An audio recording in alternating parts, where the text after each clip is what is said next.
মুক্তি পাবেন। বিষয়টা প্রকৃতির খাবার। এখানে আমরা প্রকৃতির খাবারকে কেন ফোকাস করছি, এই কারণে যে এখন আমাদের যে প্রচলিত ভাবনা, আমরা যেটা ভাবি খাবার দাবার খাবো, ভালো থাকবো, অসুখ বিসুখ হলে আমরা কি খাবারের কথা বলি না ডাক্তারের কথা বলি? আমরা কিন্তু তখন সকলে বলি যে তাড়াতাড়ি ডাক্তার দেখাও। কিন্তু আজকে আমরা একটি নতুন চিকিৎসা পদ্ধতি নিয়ে কথা বলবো, যেটি আপনার সামনে বর্ণনা করবে খাবার দাবার খাবো, ভালো থাকবো, অসুখ বিসুখ হলে আরো বেশি করে খাবো, আর মরতে চাইলে ডাক্তারের কাছে যাবো। ভয় পেয়ে গেলেন নাকি? ভয় পাওয়ার কথা, কেননা আমরা সারা জীবন শুনে এসেছি অসুখ বিসুখ হলে কাকে দেখাতে হবে? আমি বলছি মরতে চাইলে ডাক্তার দেখাতে হবে।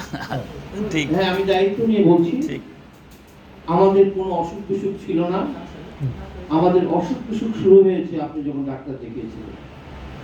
আসুন আজকে এই বিষয়ের উপরে আমরা একটা প্রোগ্রাম দেখব।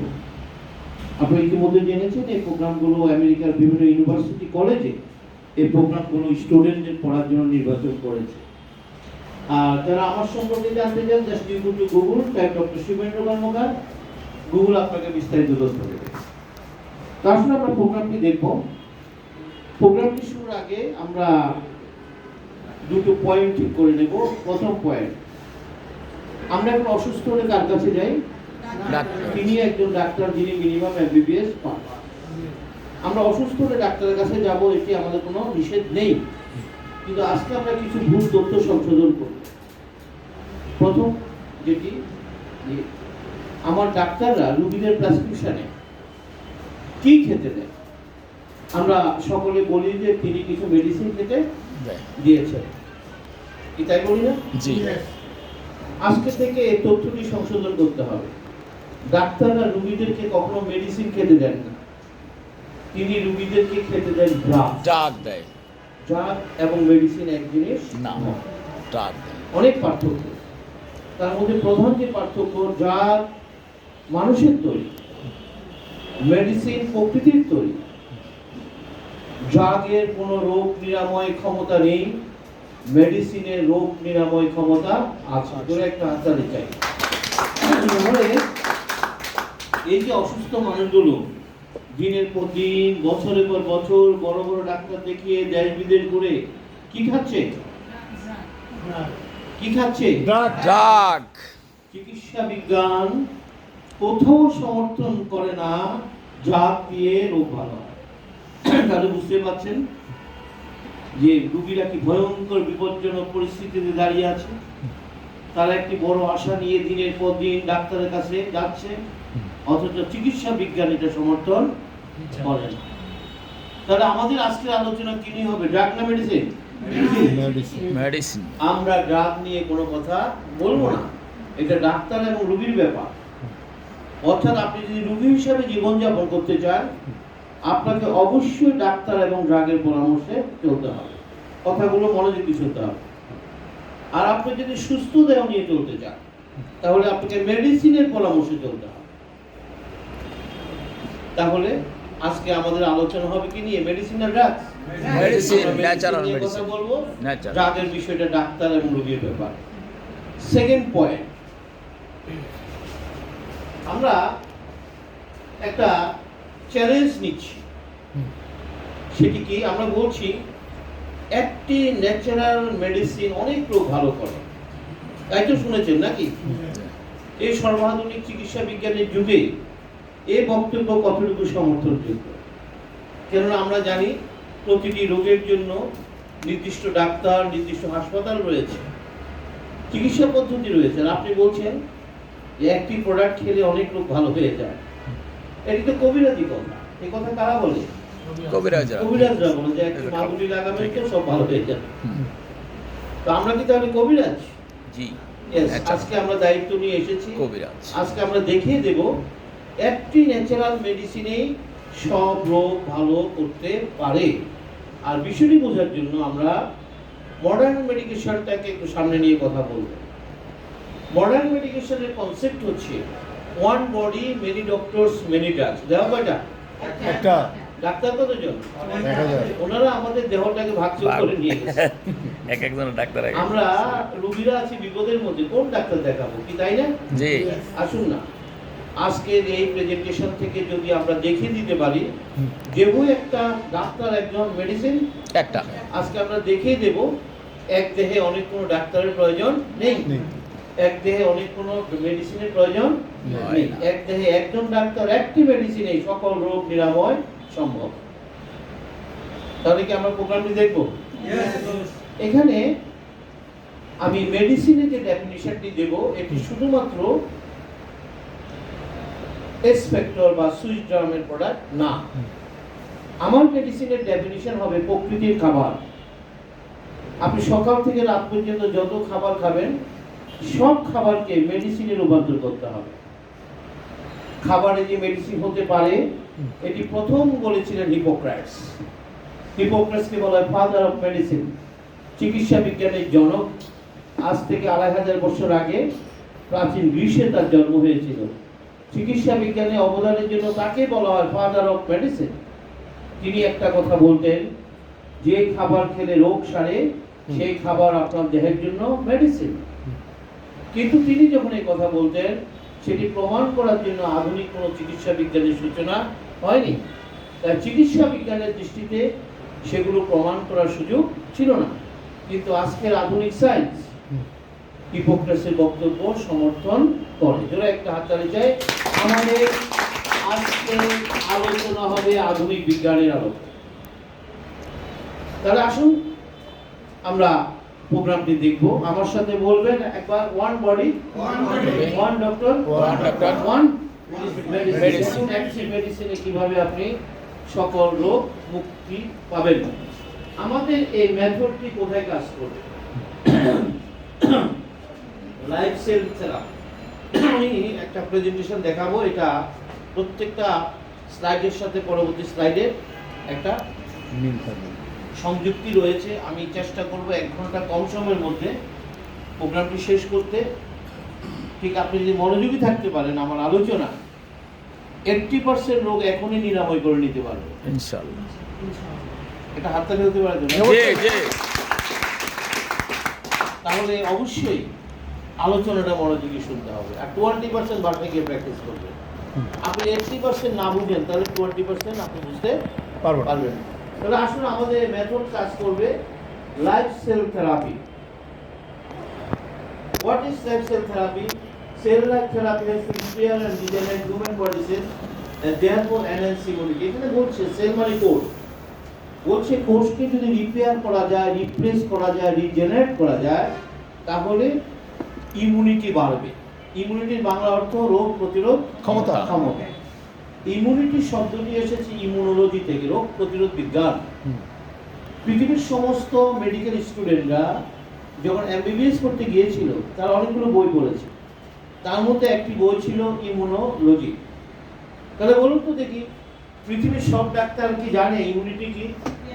জানে কি না? জানে। শুধু জানে না, তাকে পরীক্ষা দিয়ে পাস করতে হয়েছে। এটা তার সাবজেক্ট ছিল। তো আসুন না, পৃথিবীর সব ডাক্তাররা যেহেতু জানে, আমরা একটু জানি বিষয়টা কি। ইমিউনিটি হচ্ছে প্রত্যেক মানুষের দেহের একটা biological system given by God, সৃষ্টিকর্তা প্রদত্ত একটা সিস্টেম। যে সিস্টেমের কাজ হচ্ছে প্রতি মুহূর্তে আপনার আমার দেহকে সব ধরনের রোগ জীবাণুর হাত থেকে রক্ষা করা। আমি কিন্তু রোগ থেকে বলি না, রোগ জীবাণু। সৃষ্টিকর্তার রহস্য জানতেন, মানুষ জীবাণুর মহাসমুদ্রে বাস করে। আপনার চারিপাশে বিলিয়ন ট্রিলিয়ন জীবাণু ঘুরে বেড়ায়। আপনার স্কিনের প্রতি বর্গ সেন্টিমিটার জায়গায় 10,000 ব্যাকটেরিয়া আছে। আপনার পাকস্থলীতে 100 ট্রিলিয়ন ব্যাকটেরিয়া, 280 ট্রিলিয়ন ভাইরাস রয়েছে, প্রোটোজোয়া, মেটাজোয়া, ফাঙ্গাস। আপনাকে আমাকে যদি অনুবীক্ষণ যন্ত্রের নিচে রাখা হয় জীবাণু ছাড়া কিছু দেখা যাবে না। তাহলে এই যে বিলিয়ন ট্রিলিয়ন জীবাণু দেহের ভিতরে দেহের বাইরে নিয়ে আমরা ঘোরাফেরা করছি, আমরা কি সবাই অসুস্থ? সৃষ্টিকর্তার রহস্য জানতেন, মানব জীবাণুর মহাসমুদ্রে বাস করে। তাই তিনি প্রত্যেক মানুষের দেহে একটা সিস্টেম দিয়ে রেখেছেন। This system is called immunity. ইমিউনিটির ব্যাখ্যায় বলা আছে জীবাণু এবং আপনার দেহ পাশাপাশি থাকবে, কিন্তু জীবাণুরা আপনাকে আক্রমণ করতে পারবে না যদি আপনার ইমিউনিটি শক্তিশালী থাকে। জোরে একটা হাত, ইমিউনিটি শক্তিশালী। পৃথিবীর সমস্ত ডাক্তাররা, চিকিৎসা বিজ্ঞানীরা চিকিৎসা বিজ্ঞানের অংশটুকু গোপন করেন। কেন গোপন করেন? তারা তো ইমিউনিটি নিয়ে অনেক বেশি পড়েছেন, তাই না? ইমিউনিটি নিয়ে পড়তে গিয়ে তারা চিকিৎসা বিজ্ঞানের যে সত্যগুলো জেনেছেন সেটি কি, যে কোনো রোগের পেছনের কারণ দুর্বল ইমিউনিটি। আপনার রোগ খোঁজার কোনো প্রয়োজন নেই। যে কোনো রোগের পেছনের কারণ জীবাণুর আক্রমণ। এবং তিনি আরো যে সত্যটি জেনেছেন, ইমিউনিটি দেখভালের দায়িত্ব কোনো ডাক্তারের হাতে দেওয়া হয়নি, ইমিউনিটি ঠিক রাখার দায়িত্ব প্রকৃতির হাতে রাখা হয়েছে। জোরে একটা হাত। সব ডাক্তাররা বলে। তাহলে তারা এগুলো কেন গোপন করেন? এই কারণে গোপন করেন, টোটাল মডার্ন মেডিকেশন তো হচ্ছে অসুস্থ মানুষের বিজনেস। কি ভাই, তাদের কাস্টমার কারা? তাদের কাস্টমার কারা? তাদের কাস্টমার রোগী। আপনি সুস্থ থাকলে তাদের কোনো বিজনেস হবে না। এই জন্য তারা চিকিৎসা বিজ্ঞানের এই সত্য কথাগুলি গোপন করে। মনে রাখতে হবে, ভবিষ্যতেও এই কথাগুলো মানুষ জানতে পারবে না, জানতে দেয়া হবে না। শুধু কথাগুলো মনে রাখবেন, জানতে দেওয়া হবে না। কারণ তারা এত শক্তিশালী সিন্ডিকেট, তাদের সাথে যুদ্ধ করার ক্ষমতা রাষ্ট্রেরও নেই। এত শক্তিশালী সিন্ডিকেট। সুতরাং আমি সব সময় বলি, দেহটা কার? সিদ্ধান্ত আমার। আপনাকে নিতে হবে। আপনি যদি মনে করেন ওই আধুনিক ডাক্তার, ওই হাসপাতাল, ওই ক্লিনিক, ওই প্রযুক্তি আপনাকে রোগ মুক্ত করার জন্য এসেছে, আপনি বোকার সঙ্গে বসবাস করছেন। মেসেজটা কি ক্লিয়ার? জি। তাহলে আসুন আমরা জেনেছি কার ইমিউনিটি বাড়াতে হবে? সেল। তাহলে আমি একটু দেখি সেলটাকে। Cell is the life. Our body comprises of 100 trillion of cells. As like a bricks, একটা বিশাল বিল্ডিং যেভাবে ইটের পর ইটের গাঁথনি দিয়ে তৈরি, ঠিক আপনার আমার দেহ সেল দিয়ে তৈরি।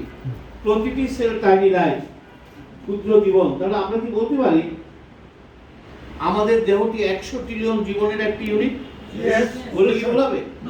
তাহলে আপনার হার্ট কি দিয়ে তৈরি? সেল দিয়ে। কিডনি কি দিয়ে তৈরি? Cell. Everything comprises of sell.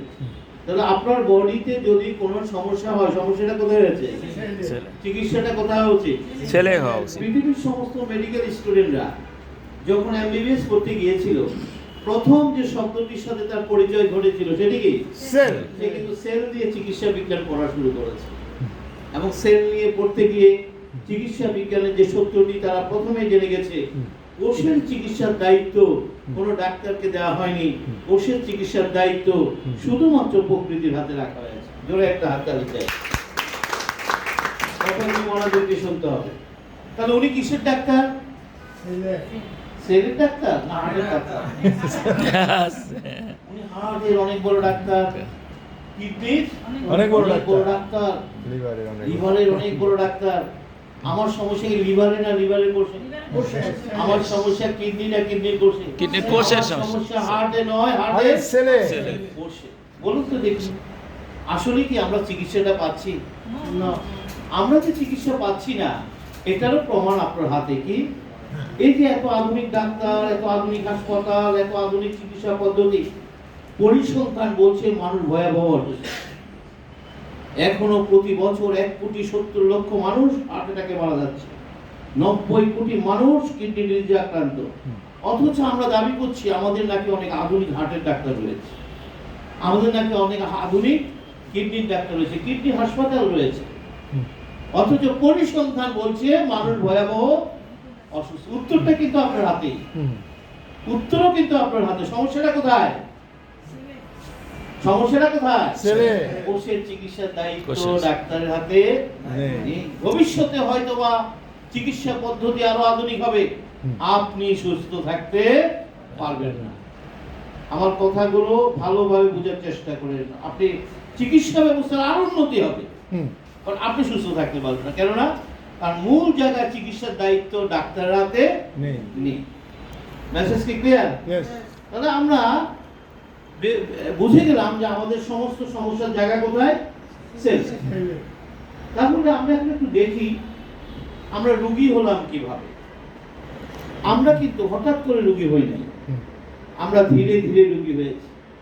আমাদের প্রথম অসুস্থতা ছিল কেমন, শরীরটা কেমন যেন একটু ম্যাজমেজ করে, শরীরটা কেমন যেন একটু ভার ভার করে, কি কথা ঠিক আছে কিনা? প্রথম অসুস্থতা কিন্তু এটা। সকলে মিলে কি বললো, তাড়াতাড়ি ডাক্তার দেখাও, দেরি করো না, দেরি করলে রোগটা বেড়ে যায়। আমরা এমন এক সমাজ ব্যবস্থা তৈরি করেছি, আপনি যদি ডাক্তার না দেখেন আপনাকে সবাই গাল বন্ধ করবে। কি মানুষ দেখো ডাক্তার দেখায় না, সমাজটা এভাবে তৈরি হয়ে গেছে। না ঠিক আছে, আমরা তো ডাক্তারের বিরুদ্ধে নয়, আমরা ডাক্তার দেখালাম। এরপরে কি হলো, কথাগুলি খুব মনোযোগে শুনতে হবে। এরপরে কি হলো, আপনি ডাক্তার দেখানোর পর ডাক্তার সাহেব বেশ কিছু টেস্ট করালেন, না কিছু টেস্ট দিলেন না? টেস্ট দেওয়ার পরে আপনি এবার ডাক্তার সাহেব বললো একটু সুগার বেড়েছে, একটু প্রেসার বেড়েছে। সব কতটুকু ছিল ভাই? প্রথম অসুস্থতা একটু একটু ছিল। কি কথা ঠিক আছে কিনা? ডাক্তার সাহেব আপনাকে সতর্ক করে দিয়ে বললেন আর বাড়তে দেয়া যাবেন। অবশ্যই সুগার বাড়া কি ভালো? প্রেসার বাড়া কি ভালো? আমরা একমত, কিন্তু তিনি কি করলেন, তিনি তার প্রেসক্রিপশনে ড্রাগ না মেডিসিন, তার প্রেসক্রিপশনে কিছু ড্রাগ লিখে দিয়ে রোগীকে বললেন আমি আপনাকে কিছু মেডিসিন খেতে দিলাম, সেগুলো চলবে। এই দুটো ভুল ইনফরমেশন আপনাকে রোগীর খাতায় নাম লিখে দিয়েছে। জোরে একটা হাততালি চাই। আপনি কিন্তু রোগী ছিলেন না, রোগী বানাই দিয়েছে। এখন তিনি কি লিখলেন, ড্রাগ না মেডিসিন লিখেছেন? তিনি কি জানেন না ওই ড্রাগ দিয়ে কখনো প্রবলেম সলভ হয় না? তিনি জানেন। কেন জানেন? ড্রাগ নিয়ে তিনি যে বইটি পড়েছেন, বইটির নাম ফার্মাকোলজি। পৃথিবীর সব ডাক্তাররা বইটি পড়েছেন, সেখানে স্পষ্ট লেখা আছে কোন ড্রাগ 15 দিনের বেশি খাওয়া যাবে না। অথচ আমার ডাক্তার লিখে দিলেন চলবে। তাহলে মেডিসিনের নামে ড্রাগস, যা খাওয়া উচিত কতদিন, সেটা চলছে। রোগী কিন্তু বলছে আমার সকল প্রবলেম সলভ। রোগী কিন্তু স্যাটিসফাইড, এবং সে বলছে জানেন কত বড় ডাক্তার।